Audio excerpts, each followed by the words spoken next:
Welcome back to a very long overdue episode of Unity Through Cinema. I have very special guests with me today who is actually no stranger to my channel. I've had him a few times, put him through the ringer on some crazy shit. He probably knows what he's going to get when he comes there. Please, everybody, welcome Jared Buckendahl. How you doing today, Jared?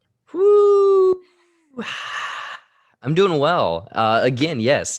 Long overdue. I feel like every 6 months, maybe longer, we'll just somehow link up. Peek behind the curtain. We've already been talking for well over an hour, so that's usually how these go. Yeah, and then it usually happens at the end. Finish Yeah, recording. It's still yeah. We talk until the next time we record. That's usually how it goes. That's why there's so many gaps between them. Yeah. That's how long we're talking.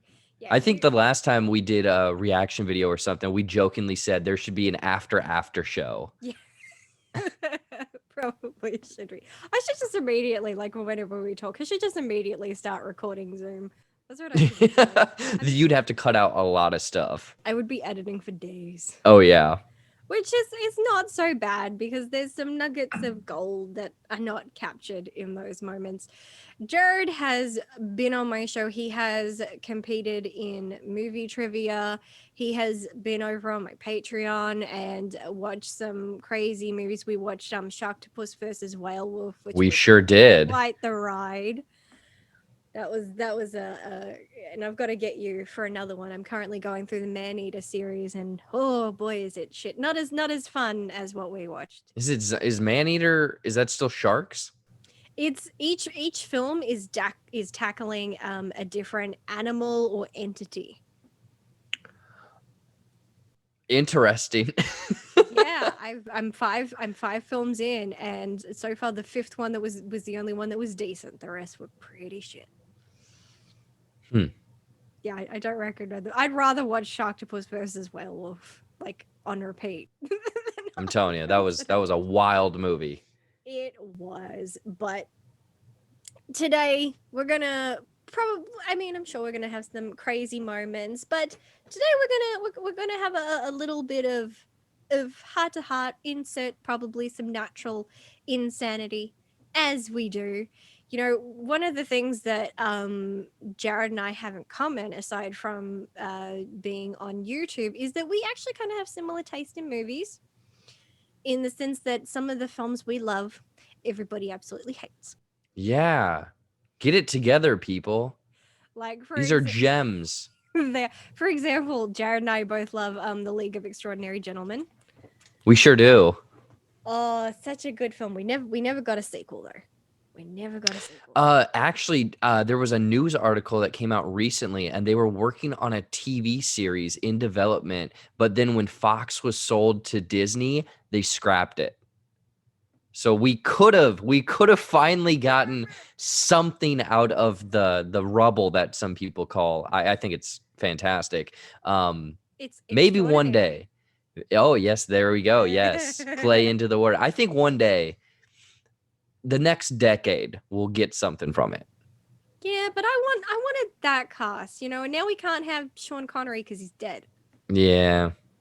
Well, I guess it fits it's suiting the end of the movie, I guess. I don't know. I know. Bring him back as a younger version somehow. Oh, that'd be unfortunate. I'm gonna name a couple other films that I love that everybody hates, and because I don't know if we've talked about any of these, but tell me how you feel about some of these. Catwoman.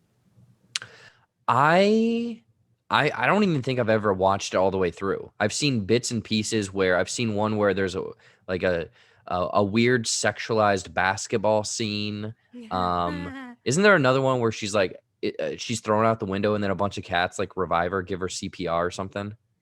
Well, that's Is that the origin? That's more Batman Returns. Oh, okay. Wait, how does she get the powers or whatever in this one? She gets flushed out of a pipe and that kills her, and then a cat comes along, finds her, and revives her. She was flushed down a pipe? No, I thought you were joking at first. No, she was in she escaped through a sewer system. Because she overheard that the company she worked for is actually killing people, sending them. Gotcha. Killing them, and they overheard her. They found where she was going. They kind of flush the pipe, and she died. But she'd Wow. already met the cat. The cat kind of was keeping an eye on her and like testing her, and then decided, yeah, I'm gonna save you. You're special. Okay, that sounds like a movie I need to do a reaction to. I really like that film. I know a lot of people hate it, but Yeah. I genuinely love it. And look, I know there's always the subject of women being exploited in films, especially superhero movies. But I, I'm I'm sorry, Halle Berry looked freaking hot in that movie. Well, I was gonna say like all of her clothes. It was more skin than clothes, wasn't it? Yeah, kind Okay. of, Well, hey, you heard it here from Ashley. It's okay. yeah. I don't know. I feel like that kind of works with the Catwoman character. You know, Mm-hmm. she is very sensual and feminine, and it's a polar opposite from her character, who was kind of always covered up, very afraid of kind of her own skin, and now she's Catwoman. She's like embracing every part of her, and I'm like, I don't mind it. It kind of works with everything. But anyway, everybody hates that. What about Elektra? That's another one where, in my mind, Daredevil and Elektra are literally just this one big movie. Okay. They fit the same. Like they obviously. What is it? A prequel? Is that one a prequel to Daredevil? I'm not actually sure. I feel like it more takes place afterwards because of no, I'm now not sure. I don't know. I've seen again bits and pieces of that It one. feels like an origin and a sequel. So before and after. Gotcha. Maybe that's why it always felt like one big movie to me. Maybe. Showgirls. That's another one I haven't seen. I always remember hearing. I actually listened to a podcast recently about that movie. But that was one that I remember like a friend's dad had and was like, "Oh, that's the one movie we're not supposed to watch because it was very yeah, there was some things flapping around for sure." Yes, I actually first watched that as a child. Really? Yeah, my brother had it, and that's not in a perverted way. Yeah, My yeah, brother's gay. It's just part of his collection, and he genuinely liked the film because he thinks it's a great movie. And I kind of like you, I knew this is like the forbidden film when nobody's supposed to touch this film, and I was always stealing movies out of his room and watching them. So I stole it and I watched it, and anytime I like heard him coming near the room, I took it out of the VCR and put it under a cushion. yeah. Yeah, I'm curious if he ever, because you were saying VCR, I'm curious if he ever found out that it was like not rewound or in the same place that he left it at or whatever. Because that was a one problem for sure back in the day, is if you were watching VHSs you weren't Hmm. supposed to, you better remember what spot it was stopped on. Yeah, that was definitely a thing. That's how I got busted most of the time because my brother was always OCD about rewinding his tapes. He Yep. always rewound them. And so if he'd go and watch something, he found it wasn't rewound. He's like, "You've been in my room watching my movies again." I'm like, "No." He's like, "You No, didn't no. rewind it. Damn it." You got me. Yeah, they always knew when I was watching striptease. Actually, they mostly always knew I was watching striptease because they caught me singing and using a vacuum as a microphone. True That story. was that was like a weird, I wouldn't say a weird era, but like that striptease, showgirls, and I think there's one other one that in my mind are just like within a couple years of each other. And it was like that was the thing. I don't even mind. I love those films. I think Showgirls is actually a very underrated film and very poignant, and people don't give it enough credit for what it was because it's got so many boobs. And I kind of discussed it when I did reviewed the documentary of it. But yeah, and also Striptease I love because I actually, ignoring the stripper storyline, I actually related to the natural storyline. It kind of reflected my home life. Again, not the stripper part. But yeah, what about Batman and Robin? Dude, I love, like, I mean, those were ones that was the era that we were, watching those films because oh my gosh, what were the early one? Who played the early Batman? Michael Keaton. Oh my gosh, wow, brain fart right there. Yeah, those ones were before my time, and I was shown those later, but Mhm. I remember Batman and Robin and Batman Forever. Forever, I believe, right? Yeah. those ones were ones I don't know if I went to the movie theater or like we rented a handful of times, and it was Mm. bright colors, it was fun, all of the ice puns with Arnold Schwarzenegger, like hell yeah, give me that. Yeah, I feel like that movie kind of shaped your humor. Like, It probably did. Now thinking about it is just like borderline dad jokes. oh, but they're so Yeah, good. they are. Like that's the thing is like every time no one knows what I'm talking about when I have references usually in my day-to-day life, but I'll like say stuff like, "What killed the dinosaurs? The Ice Age." And they're like, Me "Jared, you too. this is sir, this is a job interview. You can't be doing this here." Yeah. Yeah, same with me. These are certain films like I will quote it on a regular basis, like not even like sitting in my room like watching something. Like I think I was probably because I was recently watching The Office for the first time, and I was just sitting there, and again, I'm just sitting there watching it, and just suddenly I randomly start going, as I told Lady Freeze when I pulled her plug, this is a one woman show. I'm like, why am I saying that right now? That's got It's nothing to so do with what I'm watching. again, I think we watch those at such a formative time in our life that that stuff is burnt into your brain. Oh yeah. There are worse things to have burnt in your brain. Yeah, believe me, there are worse things burnt into my brain.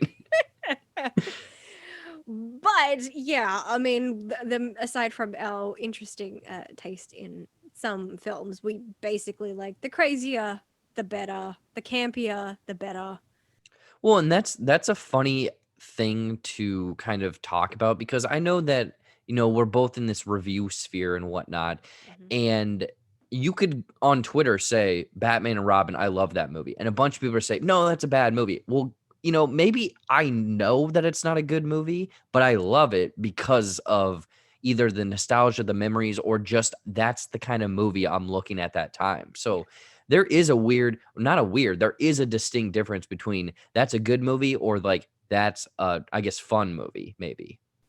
Yeah, I think ultimately it all comes down. I personally don't believe in the term guilty pleasure. I think it's really stupid and annoying. Mm-hmm. When people ask me, what's your guilty pleasure? I'm like, I don't have one. Because if I like something and I don't feel guilty for it. Mm-hmm. So when people like, oh, Batman's my guilty pleasure because I know it's so terrible, but I love it so much, I'm like, so what if it's terrible? It the whole point isn't to be looking. I mean, like, yeah, we criticize films and judge them, and that's what we do on YouTube or if you're a blogger or whatever. But Mm-hmm. the whole point of films is to like them. They're not made for you to hate them. I mean, maybe a couple of them are, but they're there to be liked. And so if you like them, regardless of whether the film is good or bad, it doesn't really matter. If you like it, the film has done its job. Mm-hmm.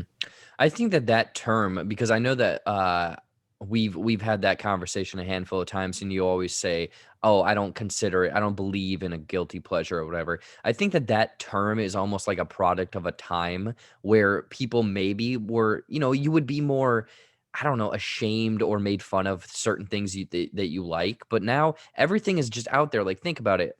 I mean, I'm getting way off topic and broad, but like Go for it. nerd culture, that's the cool thing now. Yeah. 20, 30 years ago, Revenge of the Nerds was a thing. Like, you didn't want that. Mm. So it's done this weird shift where, no, don't be ashamed about what you like, embrace it. Obviously, that critically or by the masses, maybe people don't like it, but you love it. Yeah. That's very much how it is. And we find it's hard, especially when I feel like especially I think it's actually pretty balanced on YouTube and Twitter. People who will kind of intentionally post things like, uh, when we're always seeing that, I think it's that picture from Tangled, and it's like, tell everybody what Oh, your controversial opinion is. It's like half of the people who I feel these days are doing that just to be controversial and because it's going to oh get yeah. them interactions. But I'm like, if I post something, I'm just posting it because it's genuinely what I think or feel. Like, I don't give a shit about controversy because it's just a movie. Don't know if Hmm. any of y'all know Guess that. what, people? You heard it here. It's just a movie. But it can be even harder on YouTube, especially. We can't you know, get people off our channels that easily, especially because we also Mm-hmm. need them. So speaking of YouTube, how long have you been doing YouTube now? Oh, it's been 84 years. No, I've been I think we're at almost 4.5. No, not 4.5. We're at 4 and I think like a fourth. So, Four and a fourth. fourth and yeah. I'm thinking it's like an infant, and you don't call them years. It's the whole 18 months, a year and a half. Okay, say it's a year and a half. Um, we're trying to have a child. You're having unprotected sex. That's what you're saying you're doing. Be transparent, people. Don't Oh say, no. yeah, we've been trying a lot. It's like, okay, that's gross. Stop. Um, You've been fucking yeah. a lot. That's what you been Yeah, doing. yeah. So yeah, over 4 years, basically. So, you know, word on the street is in showbiz, in comedy, in anything like that. Usually you don't make it until about 10 years. So I have about 5.5 years left Oh wow. until I should finally say, let's pack this up. You haven't done a bad job. You've got a decent, sub count. You've got some very interesting content, and every now and then you kind of, in a way, revamp yourself and come up with something new, like J Buck Shorts now. Yeah. So, there's always something with you. So that makes me wonder, like, ultimately, why did you start YouTube? And when you started it, was where you are now what was always the intention, or did the madness kind of evolve over time? Oh man, believe me, I'll probably have a lot here, but one thing about you saying that I'm always kind of doing something different, I don't like being stagnant. I like to be like, okay, now what? Now what? Now what? And that I think, and maybe listeners, viewers are going to be opposite of what I think here, and maybe yourself, but I think that if I am told that I have to do the same thing for the rest of my life, probably not gonna I'm probably gonna end it, you know? Mhm. I'm not to be dire or anything, but I can't do that. Where, maybe a certain type of video, I know it's a hit. I have to do that for the rest of my life. I don't wanna do that. That's getting off topic, but that kind of explains why almost like every 3 to 6 months, 9 months, a year, I start doing something a little bit different because I need to do that for my brain to keep moving. But when I originally started YouTube, so it was a thing where I always liked making like funny little videos. Like I'd make like Snapchat videos of just like stories, and I don't know why, because again, those lasted what 24 hours. And then back in the day as well, before YouTube, I was trying to start a Twitch channel and stuff. Basically, as an adult, you need to find a hobby, people. And mine, I didn't know what to do. So I didn't want it to just be drinking and going out all the time. So I tried to start doing Twitch. That didn't really work out because that's a very I give those people props. Editing wise, you don't really have to do much, but being on and being on camera constantly is tough. Mhm. But for YouTube, I think it was a thing where I surprisingly, I was dating an ex and she loved movies and she essentially brought me back into the movie sphere. So like date nights for us or weekends, we'd go to, the two new kind of big releases and stuff. Mm. And then after becoming, getting a full-time job and everything and living in a different town, that Monday through Friday, I was like, well, what do I do to occupy my time? And I was like, you know what? Maybe I start talking about movies on YouTube. Because also at that time when I was working at a full-time job, I was like, I need something other than music to listen to. And I eventually found like podcasts, and it was kind of like video games ones, nerd ones. And then I found like movie podcasts. And I'm like, wait a minute. These people, correct me if I'm wrong, are getting paid just to talk about a movie they went and saw that weekend. And they get to see things a little bit early. So that blew my mind. I had no clue that that was even a thing. Mhm. So I think it was in 2017. I mean, I'm sure you're like this too, where the anticipation of trying to do something new or for the first time is like, oh my gosh, oh my gosh, oh my gosh. And then you have a date and it passes. Um, Yep. so that's kind of how that was. Where 2017 of March, there was every single week there was a big movie. I think it was Kong Skull Island. Um, I don't even know what the movie was now, where Scarlett Johansson was supposed to be an Asian woman. Ghost in the Shell. There we go. But and then I think Beauty and the Beast as well. Basically, every week there was a big movie. Yeah. So I had mapped it out that that was the month I was going to start YouTube. That month came and went, and I was like, oh, crap. And I'm a very much perfectionist where everything has to be set in order, everything has to be perfect. And then I'm like, if I don't do this, if I just don't like pull the band-aid off and do this, it's never going to happen. So the next kind of big release was Guardians of the Galaxy Volume 2 at the very beginning of March 2017. And that's my very first review. The funny thing is that review that is on my channel is actually the second recording, because I went through the first time, I edited it all, it was ready to go, and I was like, this sucked. Let's go do it again. And guess what? The one you see, not much better. So that was the beginning of essentially this. And I'm sure you were like this too, where now you're putting out a video or two every single day, or bigger ones. Back then, I was doing like one or two a week because, again, just learning how to edit, capacity, paying for my own movies. I didn't even know how to do reactions back then. So it's like this slow kind of uptick. Basically, Price is Right with the little climber going up and not falling off. When Insert you fall off, joke people, here. that's when you have a mental breakdown. So, spoiler, that happens. Oh yeah. Yeah. So that's kind of like the beginnings, a little bit origin story, because even back in the day, like I had a love for movies, but also, again, going what I said, I always want to do something a little bit different. So it was like, I think I really was into movies, but then I kind of moved to video games, and I moved to like girls. I moved to this or that or whatever. And coming back around to movies, I think was a nice thing, especially since Netflix, there's so many streaming platforms. There's movies everywhere, you know?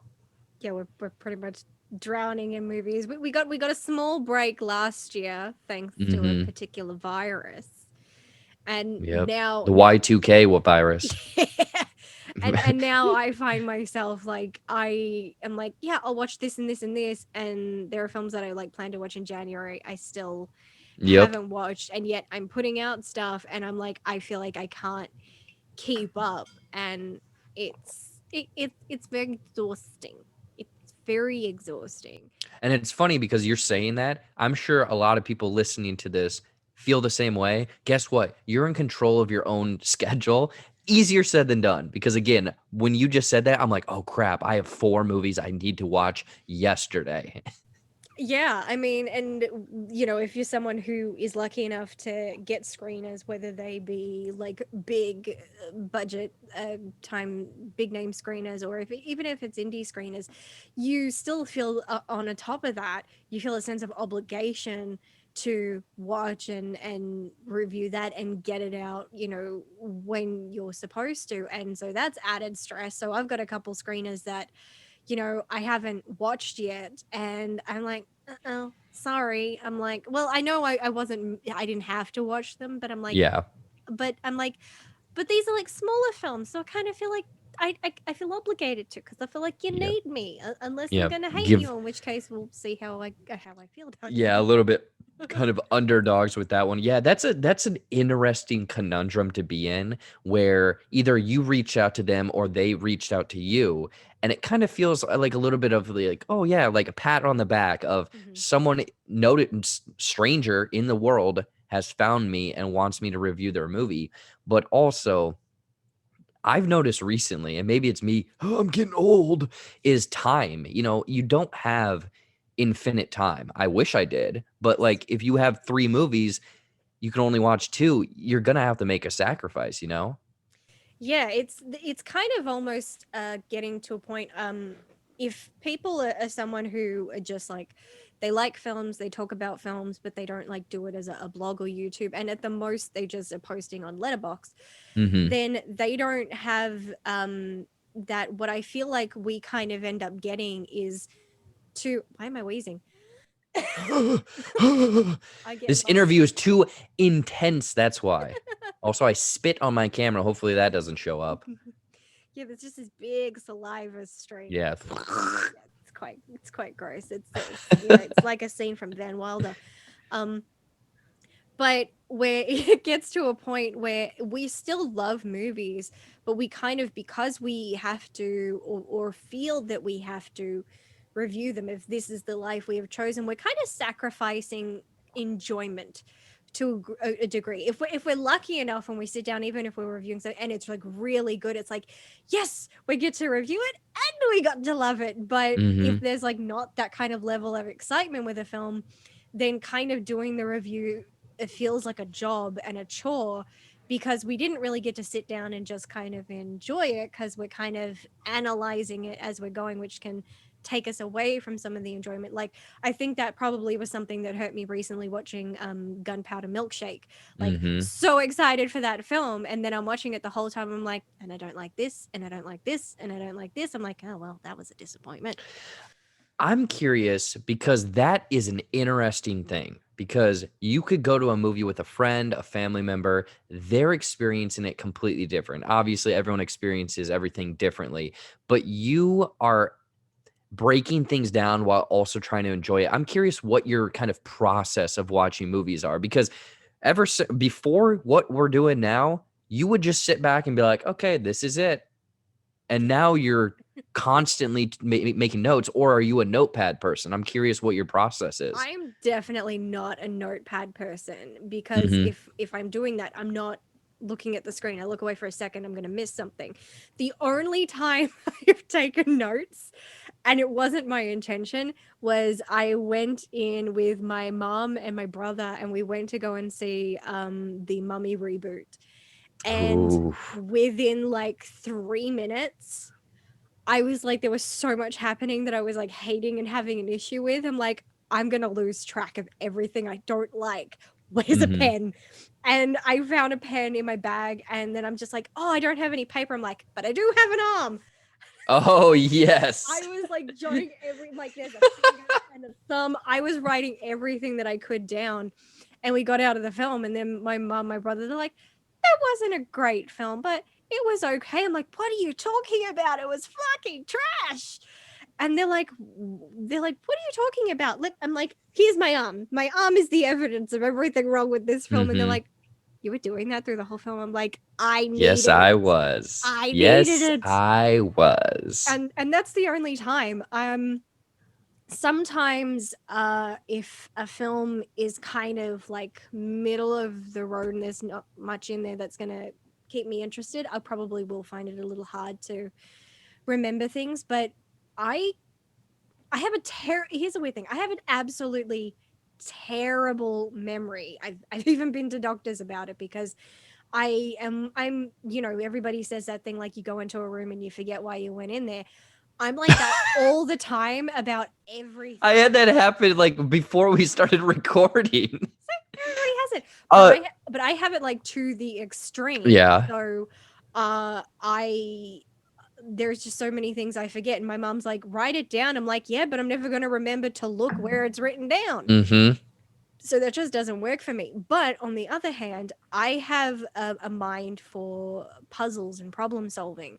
And I guess my brain kind of looks at films and even television to an extent as these puzzles for me to solve. And so I can kind of look at them as little pieces and, oh, this doesn't fit with this, or this does fit with this, and kind of dissecting it like that. And somehow that's just how my brain kind of looks at things. And I guess it's almost like unlocking a new power or something, because that's always been me and I've always been able to do that. But when I decided to do reviews, it's like that kind of power intensified, you Mm-hmm. know. And it got to a point like I'll go and see something with my mom, and I'll ask her something. I'm like, oh, what did you think of this scene in the movie? She's like, I don't even remember that scene. She's like, I don't remember half of what we watched just now. And she's like, but it was all right. And then I'm like, oh, because I felt like this. And she's like, how do you remember all this stuff? I don't Mm-hmm. understand. I'm like, I don't know. I I just don't think know. that I think it's honestly a skill. It's a muscle that we've kind of trained of I'm going to remember pretty much all of the movie for a couple days until I do a review because Yes. I know again I've gone to like that exact scenario that you just spelled out of I went to a movie with someone and we're driving home and talking about it and they're like I don't even remember that part and I'm like where were you during the movie because that was I could recite the whole movie back to you right now. Yeah. Which is again a kind of a skill where whether you're reviewing it, especially like an ending explained, if you can only watch it once, trying to remember everything and then trying to regurgitate all of that.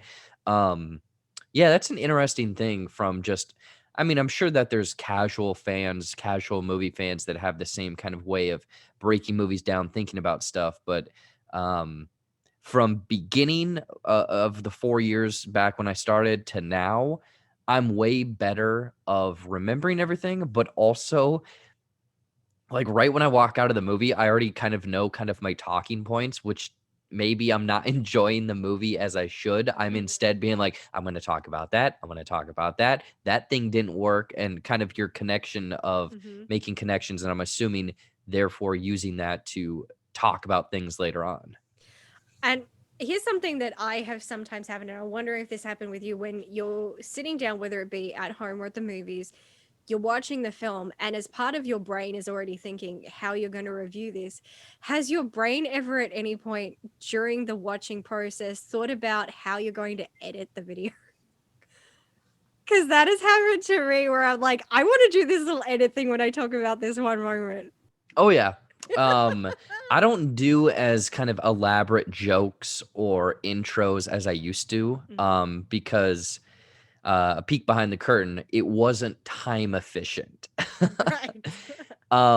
But I would year 2 or 3, every time I watched a movie, I would find a spot and be like, "That's the intro. That's the joke. That's a bit that I'm putting into the video to edit later."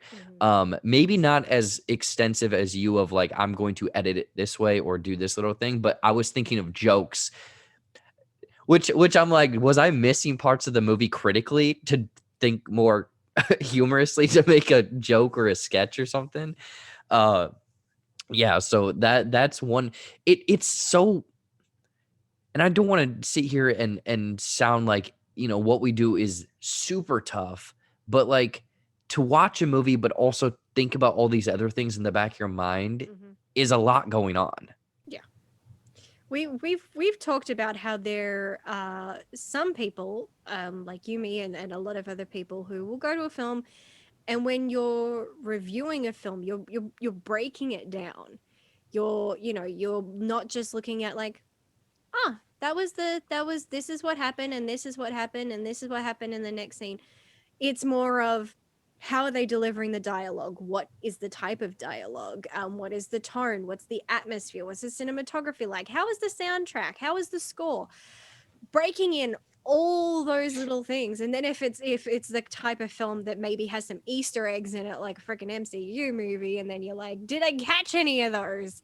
And and it becomes, where trying to look at so much, it's a wonder we don't, walk out of movies with smoke coming out of our ears. Yeah.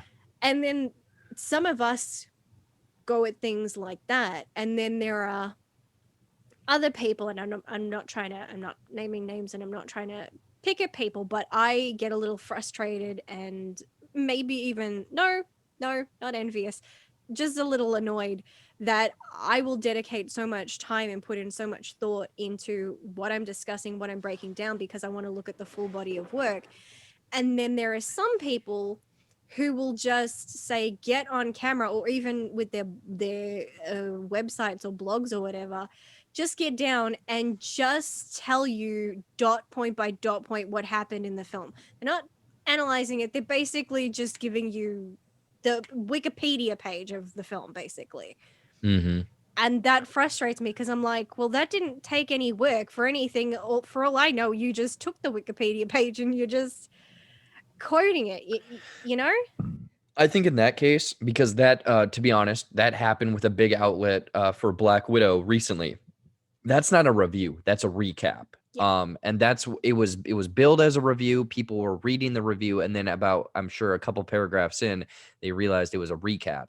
And that brings up an interesting thing, because I'm kind of curious on how your brain works when you're doing a review, because back in the day, it was kind of more critical. You're breaking it down. Now it's much more conversation based. You're kind of talking with a friend, expressing how you felt about it.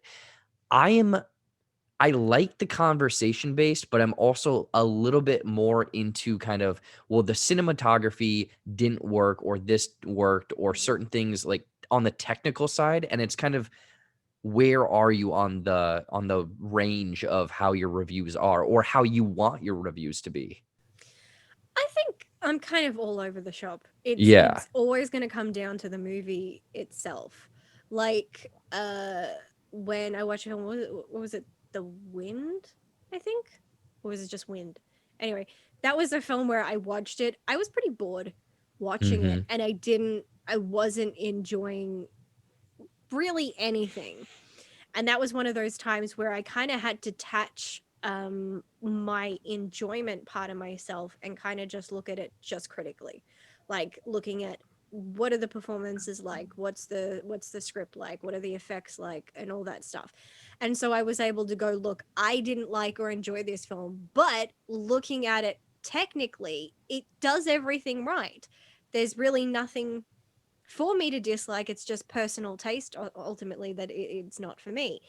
And there are certain films where if they kind of hit me in a sensitive spot, I'm really not looking at it critically. I'm really looking at how it made me feel and why it made me feel that. And I used to think that was weird. I'm like, am I oversharing? And then I started to see people who like, we really like that you're very open Mhm. and honest about how a film made you feel, because films for pretty much everyone are an emotional experience if you get that kind of film. And then of course there are other films where you kind of like right in the sweet spot where you can talk about it critically, but you can also talk about it emotionally, and you can and balance the two.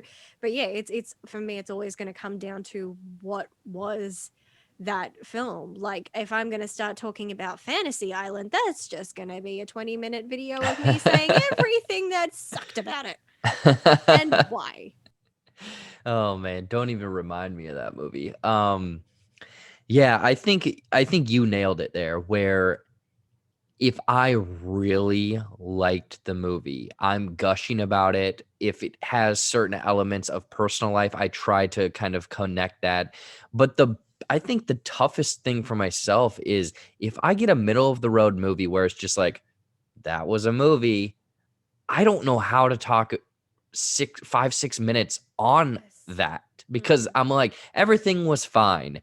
Hit the credits, end it. And it's like, that's that's why, honestly, like the YouTube shorts now that I'm doing, one, I can't review every movie, and those take a little bit less time, and I'm able to give you a minute of what I thought about a movie rather than 7 minutes, 8 minutes, 10 minutes, you know? I love that everything is so short for you, and I'm on the other scale where Oh I'm yeah, like, you're like, here's 16 hours of what I thought on uh the sequel to, or the prequel to, Human Centipede.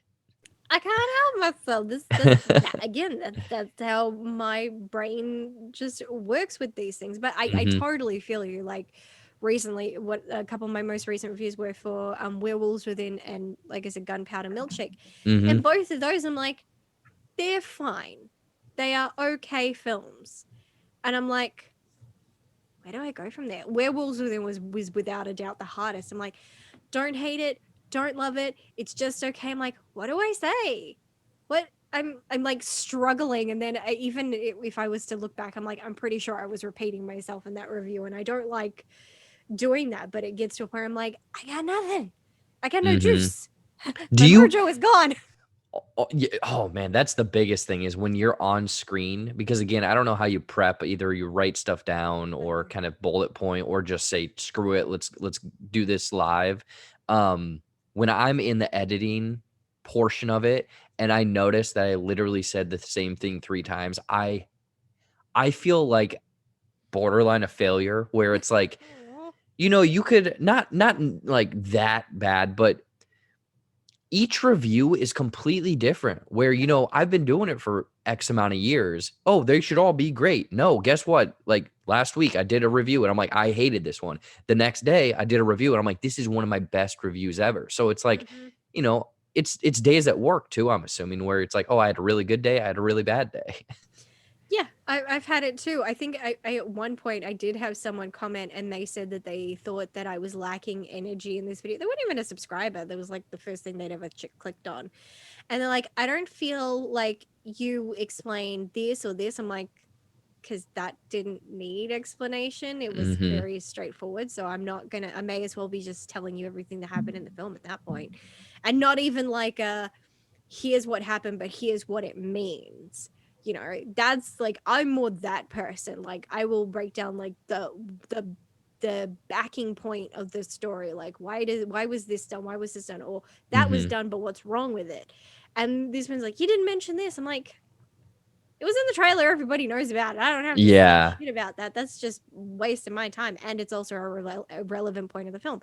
And then they're like, you know, you were kind of you didn't really have any energy. I felt like you could have been, you know, really more into it. You just looked really bored. And I'm like, maybe it was because it was the seventh video I had recorded that day and I was recording at 2 o'clock in the morning. Maybe that had something to do with You it. should almost make a disclaimer because right there, those comments sounded like it was a judge on like The Voice or some show. Be like, yeah, you were lacking a little bit of this, a little bit of that, and it's like you should just have a disclaimer in the description or the bottom of your corner and be like, this is the seventh video I recorded today.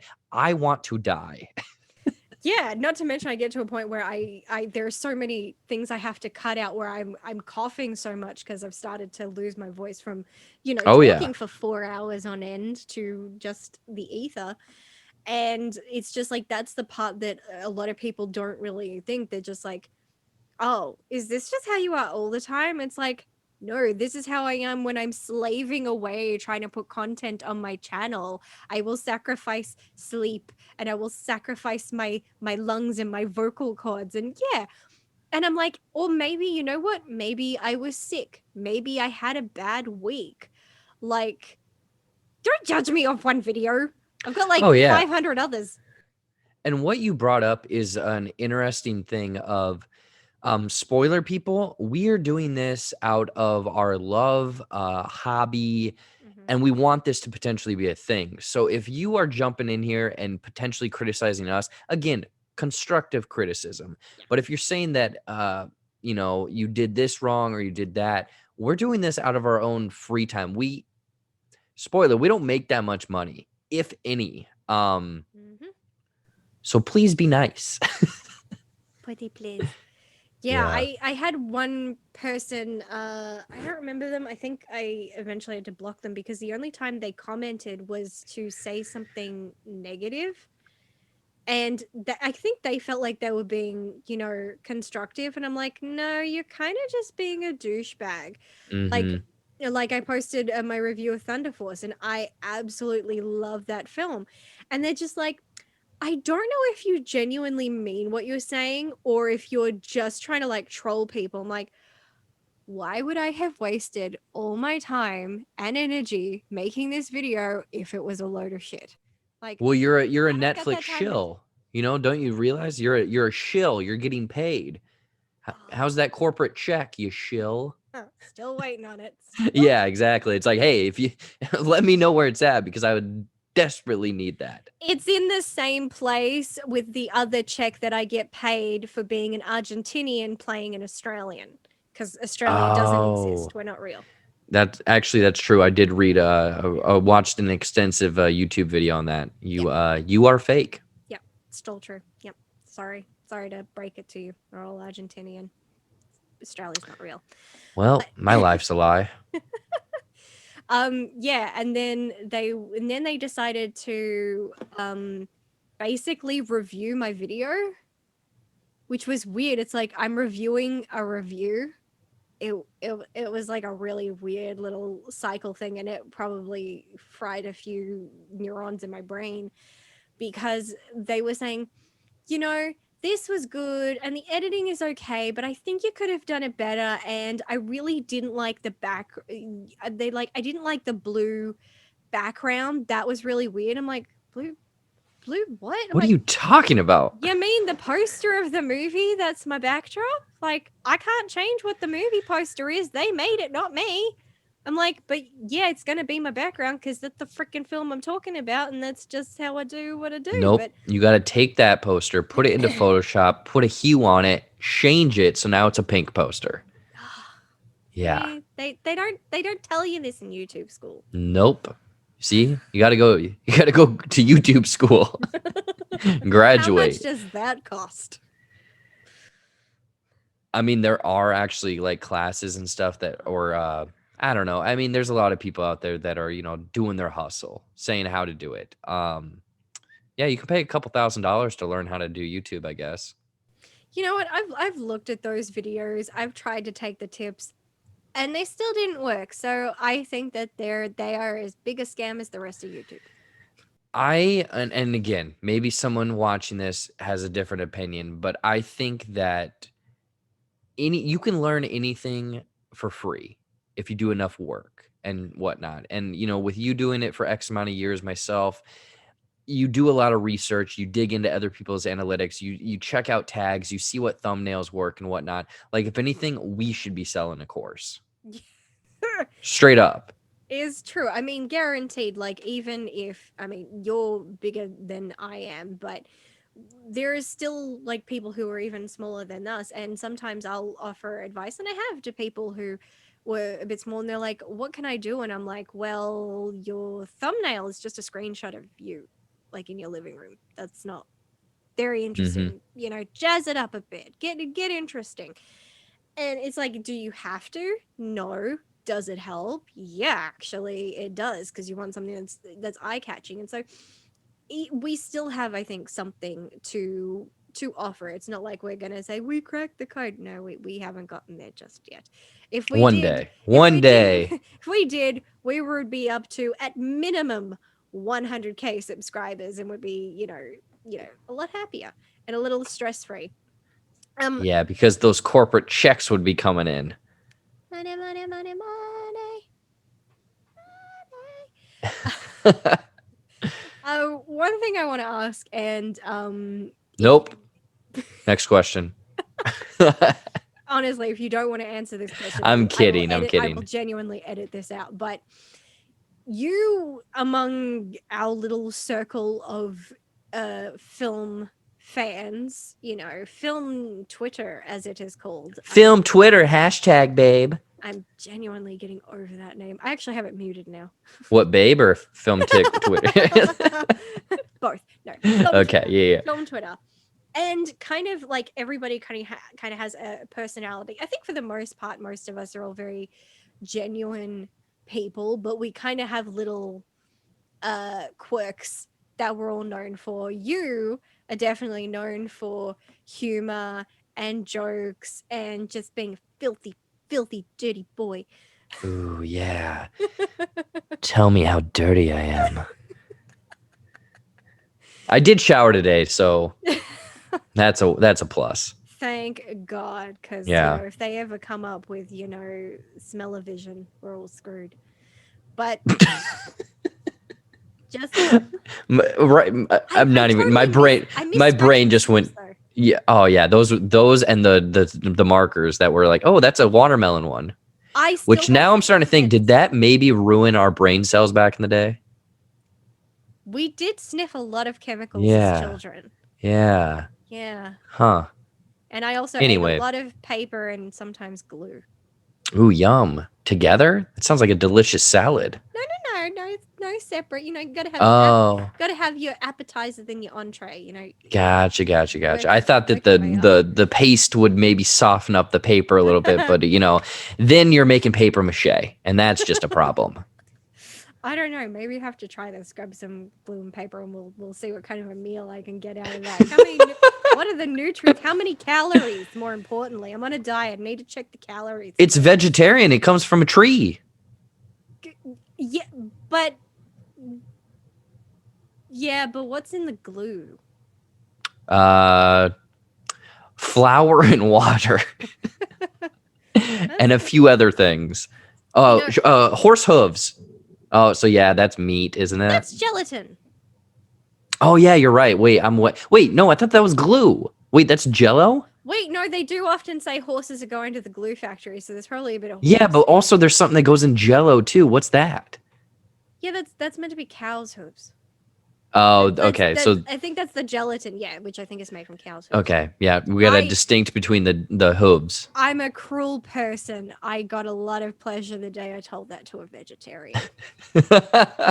I was can't working. use glue anymore. No, we were at work, and I guess our work had a weird promotion. We were like putting little bowls of lollies on the checkout registers, so people could just have them. And then if we took a bag off the shelf, we had to write it down. Yeah. And guy I worked with, he was, he'd clocked off and bought some stuff, and he was standing there and he's eating some lollies. I'm like, aren't you a vegetarian? He's like, yeah, I am. Like, why are you eating those then? He's like, because they're just lollies. They're made of sugar. I'm like, they have gelatin in them, and gelatin comes from cow's hooves. He's like, you're just saying that to joke with me. I'm like, Look as it up. much enjoyment as I am getting out of this, I'm like, I'm also telling the truth. He's like, no, you're not. And then I'm like, go ask someone else. And he did go and ask, and they're like, no, yeah, that's true. He's like, what? And I was just like, I shouldn't get as much My satisfaction life out of is a this. lie. It was a good day for me, and it shouldn't be, but it was. Back to what I was saying. We got way off topic there. I've done worse. My latest Switch movies, we really, like I said to Trivial Theater, I said we didn't just go off the rails. We went off the rails, down a cliff, into a ravine, down into the ocean. We're just sinking faster and faster. It was fun times. But that's kind of what you're known for on social media. On social media, you're actually a very private person. You don't talk too much about, your personal life, which is fair. Social media is the devil. We all use it and we have to. It's a necessary evil, but it is evil nonetheless. But you have sometimes brought up imposter syndrome, and I actually have noticed a couple people talking about it more and more lately. I actually saw someone today, yeah, mention it. Yeah, so I have seen that popping up lately, but you were actually the first person I ever heard, personally tell me that. And I think if anybody else maybe sees you occasionally mention that in a tweet, they just think, "Oh, Jad's making another crazy joke." But but you're actually not. Can you explain what that is and how that affects you? Yeah, so if people don't know what imposter syndrome is, again, this isn't like a technical definition of it, but essentially it's you doing something. So this case, a movie reviewer, this online personality, talent person, whatever. And you're getting a following and everything like that. But then in your mind, you have this thought of, I'm not even that good. I am nobody. I don't. When are people going to find out what I feel and realize, oh, this guy isn't even good. This is all kind of like manufactured or whatever. And that might be a little bit, though manufactured might be, because there are people online that very much do a fake persona and they get a following.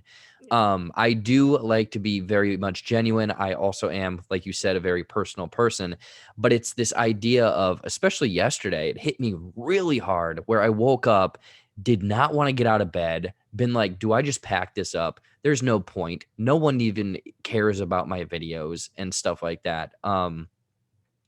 It's kind of this weird doubt type thing. And I've listened to podcasts of people that have been doing podcast video and everything for like 15 years. And they even say, I still get it once a month, maybe once a week, a couple times a year or something like that, where I'm wondering if it's just a thing that happens with several people, maybe not even just in this sphere, but say you're working a desk job, crunching numbers, working in, business.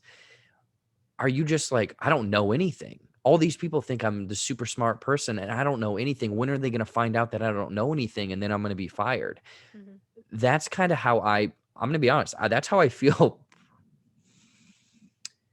once a week, maybe once a week. And I've found my own ways of dealing with it. Maybe potentially like taking a break for a day, but it's literally like this. I mean, I made a joke on Twitter a couple days ago of like, here's my schedule for the week. Monday, get drunk and get drunk and then Impostor Syndrome, and then review podcast, no videos because I have a mental breakdown, and then another video. And it's played for humor, but there is a lot of truth. It's very much like the Grinch's schedule. It's like stare Yeah, into the abyss, you know. I can't possibly cancel that. Yeah, it's that. But nevertheless, like he was kind of being serious because he's alone, but it's meant to be funny, but it's also depressing, Yeah. But yeah, it feels like you're kind of spending a lot of your time when you're not in a high, when you're in those lows, it's like constantly waiting for the other shoe to drop.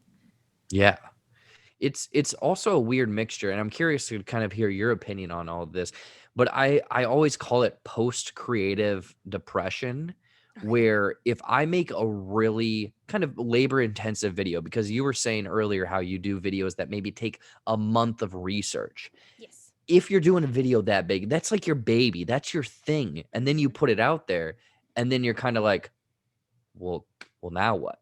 Um, so like I'm gonna I could pump out a ton of ending explains, but also they take a long time to write, they take a long time to edit and that and whatnot. And I know that those do really well for me. I do not like the feeling right after I get done with one of those Mm. because I feel gross in a weird way, even though I should be like happy for what I just did. But now it's just like, well, now what? And I'm Right. curious if you ever have anything like similar to that. Um, I feel sometimes I don't think I have that necessary that feeling. I do certainly after certain videos, especially the ones that are all fact based, not opinion based. Mm-hmm. I'm actually I get more anxious after those videos than after I do a review, because a review is just my opinion, and ultimately an opinion is neither right nor wrong. It's Wait, just what it what?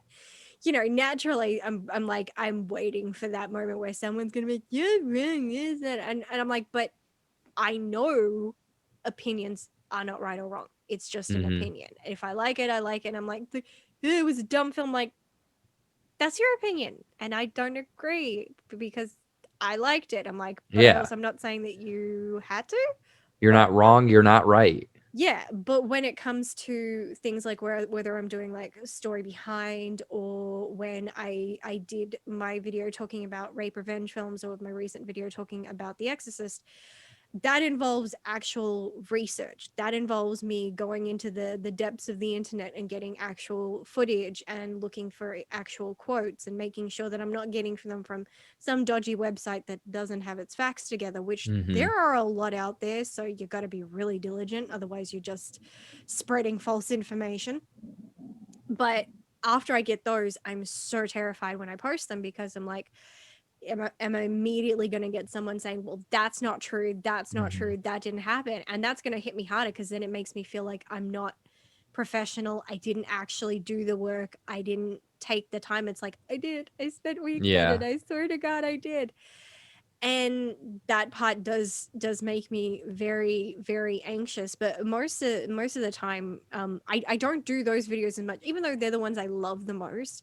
I don't do them as much because there's so much work that goes into it, and I really have to kind of stop everything else that I'm doing Yep. to focus on that one thing. Like, I can't even watch anything, no sound. I have to be, no audio can be around me because I can't focus otherwise. But other than that, it's just that kind of feeling like when you see a video doing really well, it's validating. It feels like the time and energy that you put into it paid off. Oh, You yeah. did it right, and it's like, yes, as soon when it's not like you need it, but you want it. You know, I think everyone is like that. I mean, you could come out and say no, but it does feel good that you get something back from doing your hard work. It's with anything yes. and everything of like maybe in grade school, you won the spelling bee, so you got a gift certificate to get like a pizza or something. That feels great, you know? Yeah, I mean, we pretty much are programmed as a young age. You do bad, you kind of get reprimanded or ignored, but if you do well, you get rewarded. And so when you think you've done well and you don't get rewarded, then you immediately associate that with, well, if I didn't get praise or anything like that, that must mean that I actually failed, that I've done a bad job.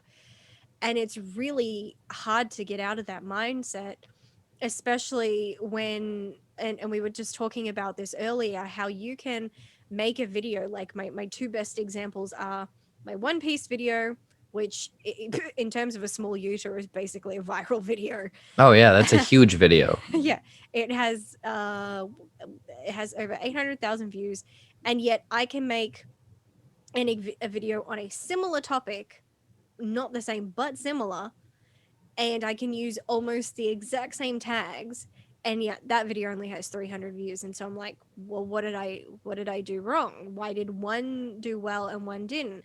When I did my rape revenge topic video, I thought that was going to get massive hate, massive dislikes, because I'm not intentionally, but I'm kind of talking about kind of almost like a sexism issue here.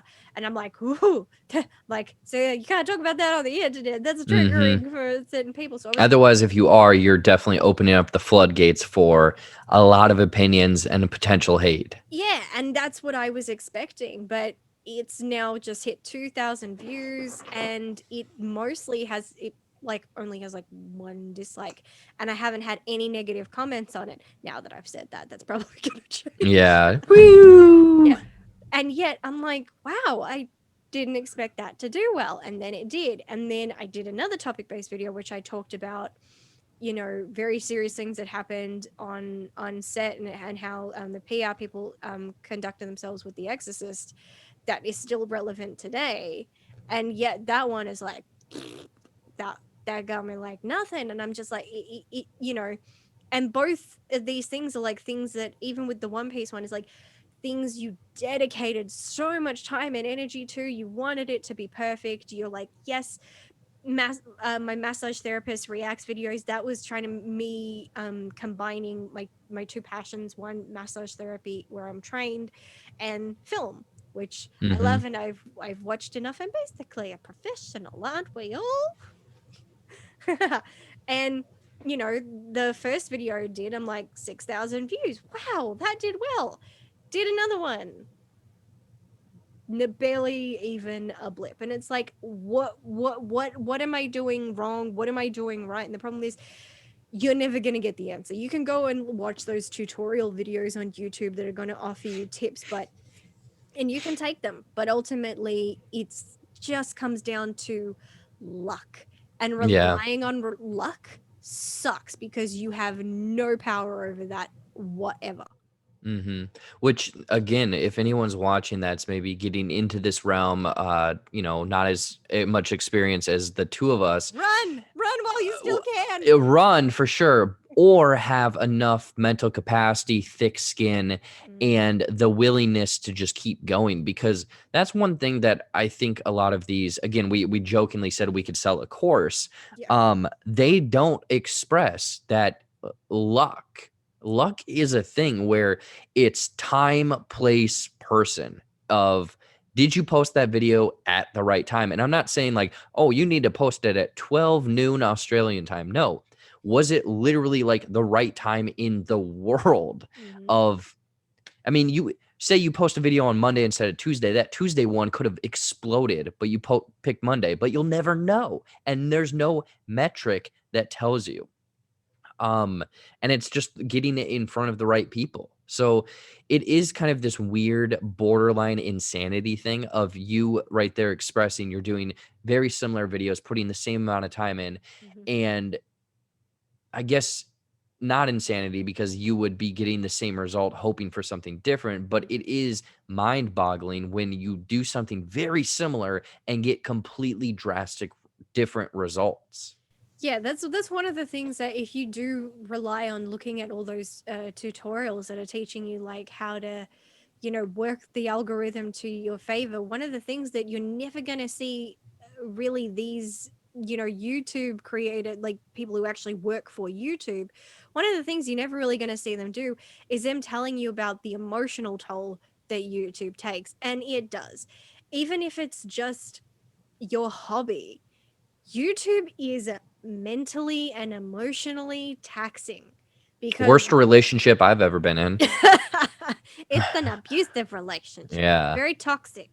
And, we all talk about, YouTube is fun, YouTube can let you be creative, and it can do all those things. But nobody really wants to dive in. Like, we all bitch about it on Twitter, but there's really no professional who's sitting down going, look, it's going to be a hard road. You're going to have highs, and the highs are going to be great, and the lows are going to feel really shit.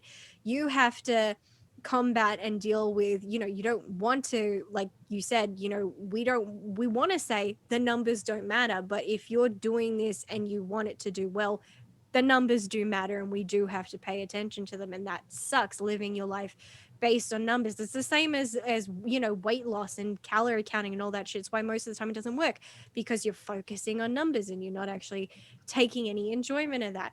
we Yep. we we go through structure, we map out what videos we're going to do, we figure out ways to make them. Many of us have pushed ourselves, not just creatively, but learning skills we never thought we would ever be doing in our lifetime. We're doing the jobs of several people. And then, of course, we get to deal with online hate. Mm-hmm. Yay! Yeah, which I mean, I've jokingly said, and this is a tired out expression, but it's like someone jumps in there, yells at you, gives you a mean comment. It's like, I don't come to where you work and tell you you're doing a bad job, and then what? Then they'll be like, oh, this is your work, this is your job, this is your career, and it's like, well, I'm trying to make it be. So like, quit being a jabroni and stop doing what you're doing. One of the things I recently said, when I was playfully doing my video where I was reading mean comments that I had gotten, and the number of comments that I got that were pertaining to my gender or my weight. Mm-hmm. I'm like, what did that have to do with the movie that I am talking about? Nada. Exactly.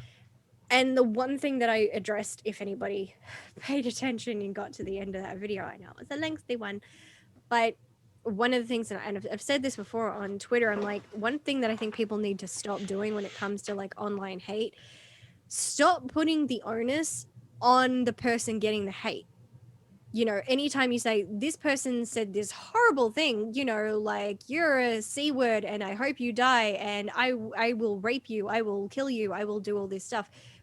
You know, Depending on who you are, maybe that's not going to bother you. And for some people, if you get that enough, it may not scare you, but it kind of hits the system a little bit. Like, why would someone say something so horrible? Mm-hmm. And yet, if you tell the world that somebody said that to you, one of the main at least I don't know about you, but one of the main responses that I get is, "Oh, just ignore it. Don't let it bother you. Don't do that." I'm like, why is it my job? Why is it come down to me that I'm the one who Mm-hmm. needs to ignore it? I'm the one who needs, for me, as a woman, I associate it with the same thing as if someone says, and I have been, if someone says they were sexually harassed or assaulted, and someone says, well, what did you do? What did you say? What were you wearing? For Did you me, ask for it? yeah, for me, it's the exact same thing. I'm like, why does the victim have to have all the blame and responsibility when it should simply be, no, don't say that. That's not okay. That's fucked up. That was very wrong of that person, not Mm-hmm. me. And, people just like, oh, just block them. Guess what? They can still watch and dislike your videos. Blocking Yeah. people does not stop them from doing that. They can still follow you on social media and harass you. They will find ways. If they are cunning enough, they will find ways. And it gets to the point nobody really talks about that, and then just that kind of victim blaming attitude they get, or the one that I hate the most of, it's just like, well, you know what the internet's like, you know what you're signing up for. That's not what people are signing up for. Yeah. It's not.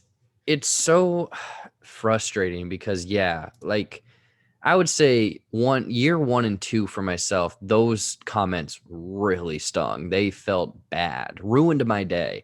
Now I just have to kind of like, what's that person dealing with? Because I have never went to a stranger's video, Instagram, Twitter, Facebook, anything, Mhm. and said something that is so vile. Mhm. And I just think to myself, what are you got to do something. You're either dealing with your own personal things, or everyone around you is miserable because you are just a rude, just don't do that, people. And if so, why are you doing it? Yes. Because it's baffling. And I think that, again, this is a completely bigger, weird, off-brand topic, but just the way the world is going in just the last couple years, that's becoming more and more acceptable. And I don't understand how or why, because it's like you're literally yelling at a stranger. And there's been times where I'm like, what if I found out who this person was? And I'm not going to do anything to hurt them, but what if I showed up at your fucking house and was just like, are you so and so? Like, you would shit your pants Yeah. because you're like, oh my gosh, they found out not only who I am, but where I live. Yeah. And I know that I've seen a handful of, again, as a woman on the internet, you're getting a lot different and probably more hate and weird things than myself. But I've seen some people that will get, a potentially comment about, like, oh, I'm going to find you, I'm going to rape you. Mhm. They will then find that person and send it to like their mom or whatever, because usually it's a kid. Mhm. And then it's like that person is dealing with that, which, again, who knows how the parent will react in that. But if that were my child and I found out that they were saying that to people online, they'd be in a lot of trouble. Oh, I did threaten someone with that once. I did. This person was harassing me over Charmed, and they were actually like going to any video they could find that was about the Charmed reboot, and they were attacking anybody who had anything negative to say about it. It was before the first episode even aired, Hmm. and they were just immediately in defense of it. And I'm like it's cool that you're excited for it, but you can't go and act like that. You haven't even seen it. That's you're pushing it, and they were just going for it, and they were just like calling everybody these horrible names, and yet as they're doing it, they're like, you're a bad person, like, for saying this, like, you're disgusting, I hope you die. I'm like, why are you acting like everybody else is the bad person? You're attacking everybody. And then you would go onto your social media and you'll take other people's videos and stuff, and you'll actually tell your followers to go to their channels and leave them hate comments. Like, that is the definition of harassment. And every time this person made a new Twitter account, their Twitter account got taken down because we were always reporting the harassing shit he was saying. It's like, Hmm. get the hint. This stuff is not okay. And then I found him in a weird turn of events. I felt like the universe for once was on my side. I got a page recommended to me, and it was about the Charm reboot. I'm like, Facebook, come on. I told you I don't like this show. Why are you recommending me this? No. But for whatever reason, curiosity got the better of me, and I clicked on it. I don't know why. And I was reading through the group thing, and I found that guy in there. But the thing is, he was using his real name for everything, but on like YouTube and Twitter, he was using an avatar. And Mm-hmm. but on Facebook, he had his real picture. And I'm like, you're just a freaking kid. How old are you? I'm like, oh man, I'm getting trolled by a child. Like, now I just feel dirty. But I was able to go to his Facebook page. I'm like, I now know where you live. I know your name. I know your mom's Facebook. And I know the fact that you're like 14 years old. And the next time he sent me a comment, I'm like, you do this shit again, I'm taking screenshots and I'm sending them to your mom, because I now know where you live and what your mom's name is. Well, after I blocked him, I never received any more harassment from him. So I Mm-hmm. guess that's put the fear of God into him. And I'm like, oh yeah, you want to scare a child? Threaten them with their parents. That's what you do. I mean, Yeah. obviously, I guess he had the kind of parent who probably would punish him. Unfortunately, you may sometimes get the situation where the parents are just as bad. Oh yeah, exactly. And that's the thing is, I'm always kind of curious on how that would play out, or how that atmosphere or wherever they live is. Maybe that's a thing that they learned and kind of inherited because their parents are like that. But also, I just have a feeling of like, don't you? I mean, maybe not everyone's built like this, but like if I do something maybe rude or embarrassing or whatever, like years, I still think about things that happened in like middle school. Mm-hmm. How does that person either deal with that of like, oh yeah, I called that stranger on the internet. I told them to like essentially kill themselves. Do you feel bad about that? Do you not? I don't know. Maybe it's a thing where it's so far removed that it's, a stranger that you're never going to meet. And you're like, oh, no, never think about that. Because if I ever said that to someone personally for myself, I would probably remember that for a long, long, long time. Yeah, we're in this day and age where I I sometimes think I'm like, did I ever put something on social media that could be considered racist, sexist, derogatory to any particular group? I'm like, I don't feel like I'm the type of person who would do that, but there's maybe like I said something that I thought was funny, but maybe it's offensive to someone, and I was just ignorant and I didn't know better. And I'm like, did I do that? Is someone one day going to find it and it's going to come back to haunt me? I'm like, should Hmm. I just immediately go through my Twitter history, just erase everything now, just nip it in the butt? I don't know, because I like you. If I've done something in the past, even if it's like not even bad, if I've done something that was like personally humiliating, I still feel embarrassed about it today. Oh, yeah. It still makes me feel scared and anxious and all that stuff. But on, I want to say that in the midst of bad, there are some good. So I'm gonna try and steer us away while we can, away from some bad, and ask you what has at least been the most rewarding part of this. We mentioned a lot of bad. So what's something that's been very rewarding about J Buck Studios?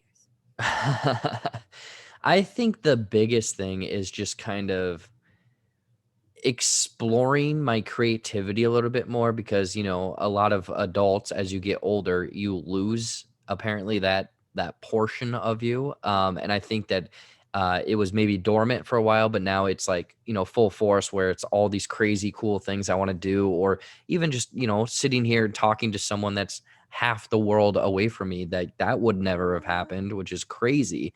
um but also seeing something, especially like videos where your video that you mentioned of the massage or the rape movies or whatever, like that idea came from your mind.